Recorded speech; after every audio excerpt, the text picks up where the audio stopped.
Hey everyone, we did it. We completed our capstones. Congratulations to all of you graduating. I have one class left, so I guess I will be doing a little victory lap while you guys are moving on. um, so I'm here finishing my appraisal report. I like to keep things to the last minute, so I just wanted to be consistent throughout.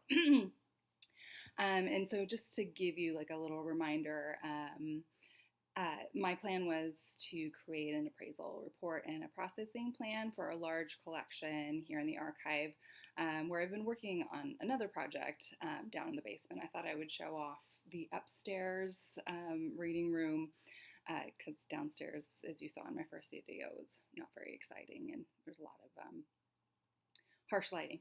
So I was creating a processing plan and appraisal report for a large collection of about 36,000 records. And these were records created by a title company. It's a law firm that specialized in title work.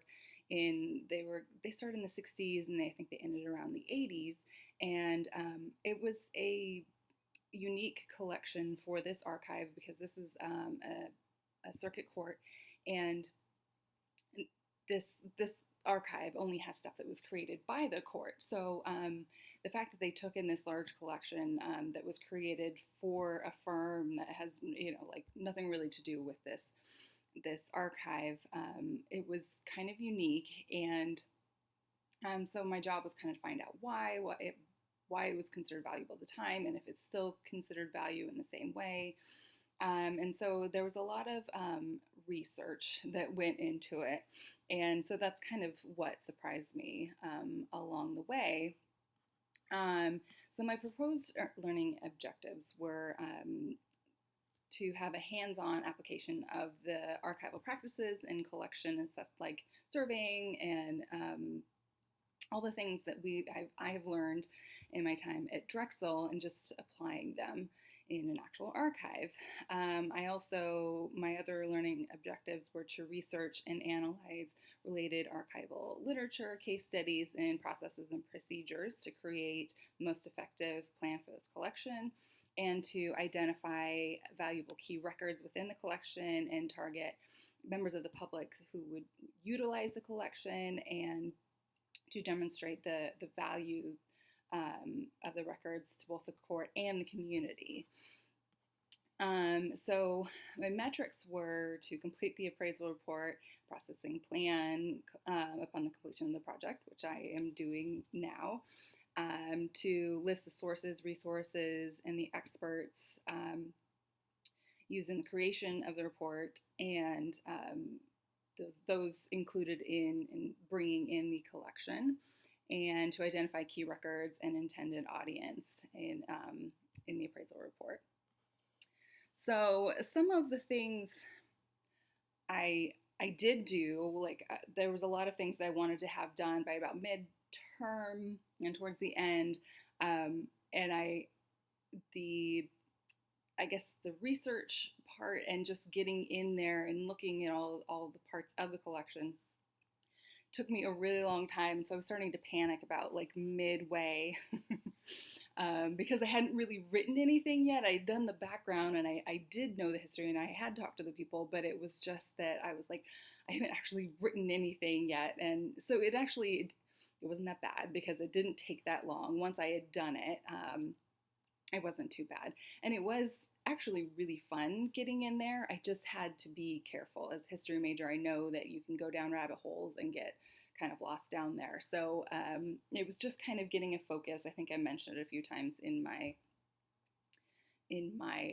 discussion board post that it was something that was a problem like from the very beginning. But it was really fun. I got to practice measuring in linear feet and doing like an initial inventory and then like a more detailed inventory as I found out what was important and what was really need to be included. And I interviewed people as part of this process, trying to get a history. Some of it was very helpful, and unfortunately, some of it was not.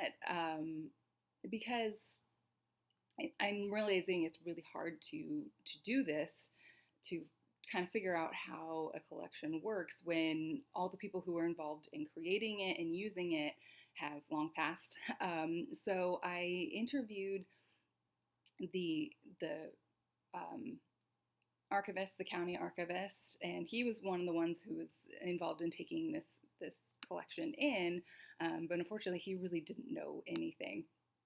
Um, he just was like, I went and saw it, and we decided we want it, and your clerk said he wants it, and so we brought it in there, and that was 1996, and he hadn't thought about it or touched it since. And the clerk of the court, it was very interesting. He was the one who decided to bring it in. He was a lawyer, and in his younger years, what they used to have to do was go and do all these title searches, and so he said that if he had had these records, it would have just helped him tremendously in his younger years, but they don't really do things that way anymore. So he's like, I don't know, maybe it's not valuable, but I believe it is, and that's going to be in my report. But it was just interesting finding out why the original reasons that he brought these in, and I also talked to a couple of the people who actually use the collection and find out why they use it.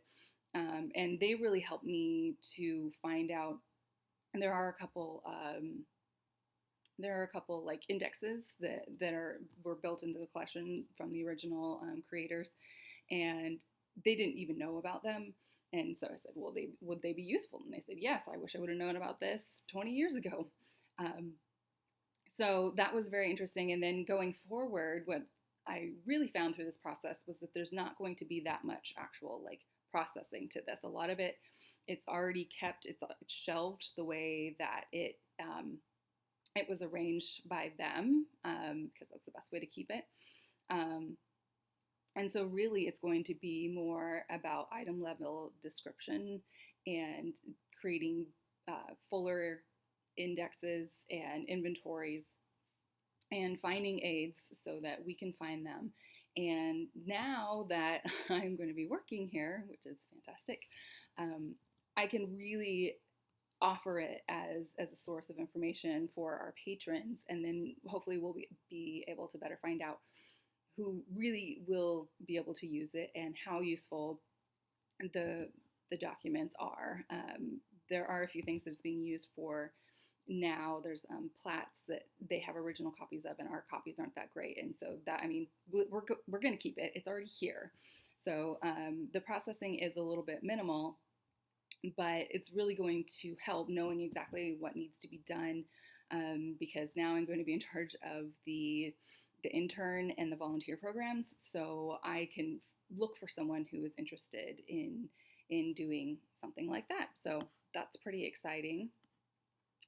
Let me see if there's anything else.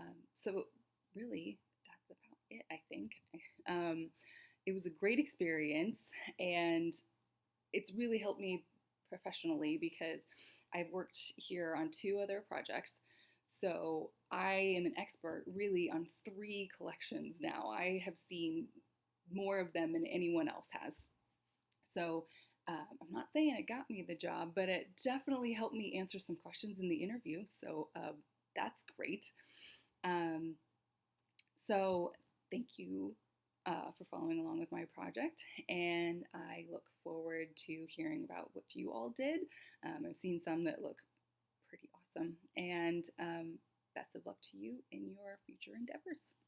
Thank you.